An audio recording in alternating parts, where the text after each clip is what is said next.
Frances poured the last bitter remains of the coffee pot into her cup. The small kitchen table was covered in paper, layouts, copies of confidential reports, lousy ideas she had scrapped hours ago, and good ones already published in Look, Vogue, the Saturday Evening Post, Life, and Harper's Bazaar, to remind her that she had done it before and could do it again. For once, the apartment building was silent. Usually, from off in some distant corner, she could hear a baby crying, a couple arguing, a toilet flushing. But it was past 3 a.m.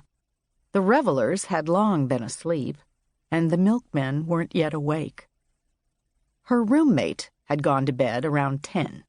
At the sight of her standing there in her nightgown and curlers, Frances was overcome with professional jealousy, even though Anne was only a secretary in a law office who would spend tomorrow the same way she spent every day, fetching coffee and taking dictation.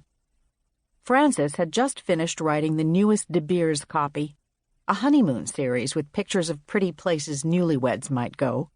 The rocky coast of Maine, Arizona, Paris, and something generic for people without much money, which she labeled By the River.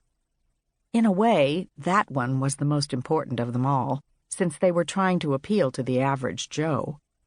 A decade earlier, when De Beers first came on as a client, the agency had done a lot of surveying to find out the strength, or really the weakness, of the diamond engagement ring tradition. In those days, not many women had wanted one.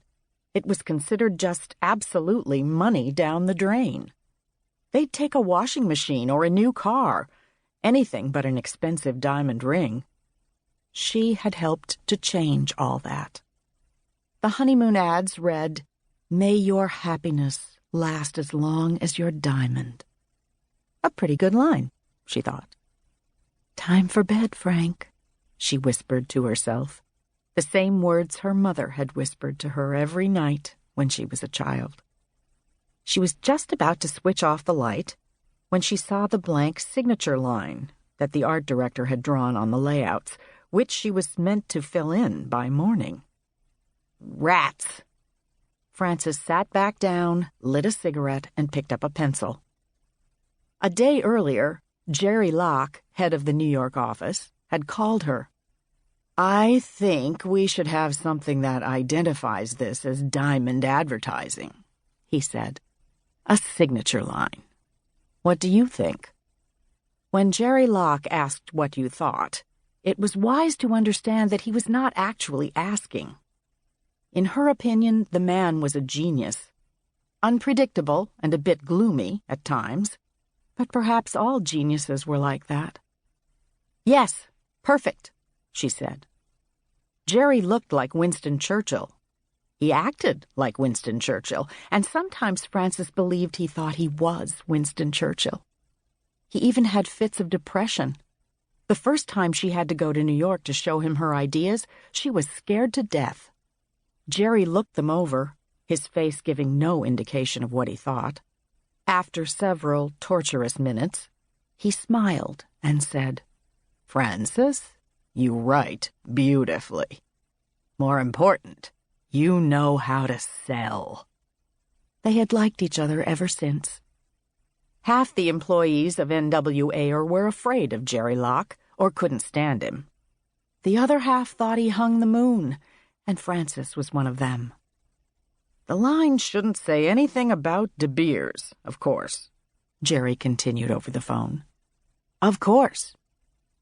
For 9 years, De Beers had spent millions on ads that barely mentioned the company itself.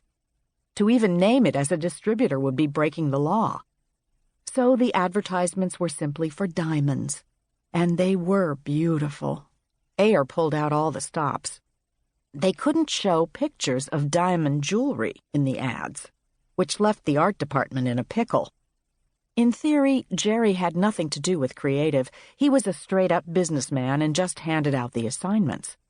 But as an art lover, he thought to commission a series of original paintings from Lucioni, Berman, Lamotte, and Dame Laura Knight. He purchased pre-existing works from some of the finest galleries in Europe for the De Beers collection, by Dali, Picasso, and Edzard. The resulting 4-color ads showed gorgeous landscapes, cities, cathedrals. Printed on the page just below the artist's creation would be a box displaying illustrations of stones, ranging from 1/2 carat to 3 carats, along with approximate prices for each. Jerry was the first person to create an ad campaign featuring fine art. A year or two later, everyone in the business was doing it.